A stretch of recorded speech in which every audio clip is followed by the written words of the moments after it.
How to fix Samsung A50s। Hang and restart problem. नमस्कार दोस्तों, स्वागत है आप सभी का तिकराज यूट्यूब चैनल पर।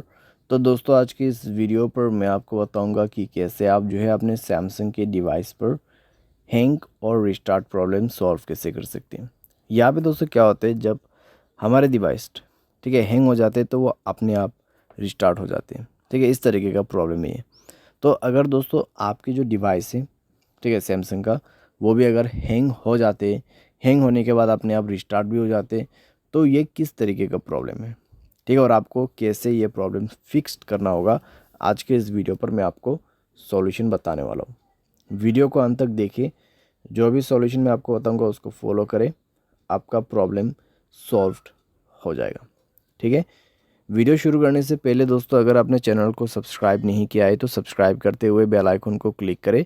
अगर आप ऑनलाइन पैसा कमाना चाहते हैं तो वीडियो डिस्क्रिप्शन पर आपको लिंक मिल जाएगा। किसी भी प्रॉब्लम के रिगार्डिंग पर आप हमें ट्विटर पर फॉलो करके मैसेज करें। तो चलिए दोस्तों, वीडियो शुरू करते हैं। तो यहाँ पे दोस्तों जो हैंग एंड रिस्टार्ट प्रॉब्लम है, ठीक है, तो उसको फिक्स करने के लिए आपको सबसे पहले तो स्टोरेज में से क्लीन अप करना होगा। स्टोरेज को क्लीन कीजिए और मोबाइल पे कई सारे एप्लीकेशंस है तो उसको डिलीट कीजिए। ठीक है, बहुत बड़ा एप्लीकेशंस आप यूज़ करते हैं तो उसका डेटा को क्लियर करके यूज़ कीजिए। इससे आपका जो रैम है वो खाली होगा। ठीक है, और कोई भी दोस्तों एप्लीकेशन जो कि बैड एप्लीकेशंस होगा उनको भी डिलीट कर दीजिएगा। बैड एप्लीकेशन जैसे कि कोई अननोन वेबसाइट से इंस्टॉल किया हुआ एप्लीकेशन, ठीक है, तो उनको डिलीट कीजिए और अपने स्पेस को फ्री अप कीजिए। उसके बाद माय फाइल्स पे जाए और यहाँ पे भी दोस्तों स्टोरेज को फ्री अप कीजिएगा। ठीक है, जब स्टोरेज आपका 40 to 30% एम्प्टी हो जाएगा, तब आप अपने मोबाइल सॉफ्टवेयर को अपडेट करेंगे। ठीक है, मोबाइल सॉफ्टवेयर को अपडेट करेंगे।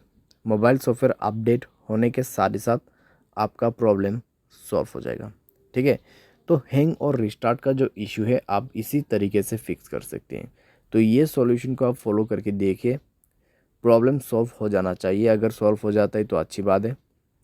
अगर इसके बाद भी प्रॉब्लम आते हैं तो आपको जाना है general management, reset and then factory data reset. ठीक है, फैक्ट्री डेटा रीसेट पे जाके आपको डायरेक्टली मोबाइल रीसेट कर देना है। जैसे ही रीसेट करोगे आपका प्रॉब्लम सॉल्व हो जाएगा।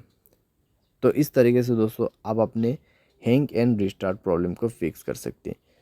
तो जितना भी मैंने आपको सॉल्यूशन बताया दोस्तों, उसी को फॉलो कीजिएगा तो आपका प्रॉब्लम सॉल्व हो जाएगा। आपको कोई भी दिक्कतें बाद में नहीं होगा। ठीक है, तो जो पॉसिबल सॉल्यूशन था मैंने आपको वही बताया, तो आप भी उसी को फॉलो कर लेना। उम्मीद करते हैं आपको ये वीडियो पसंद आया होगा। Thanks for watching.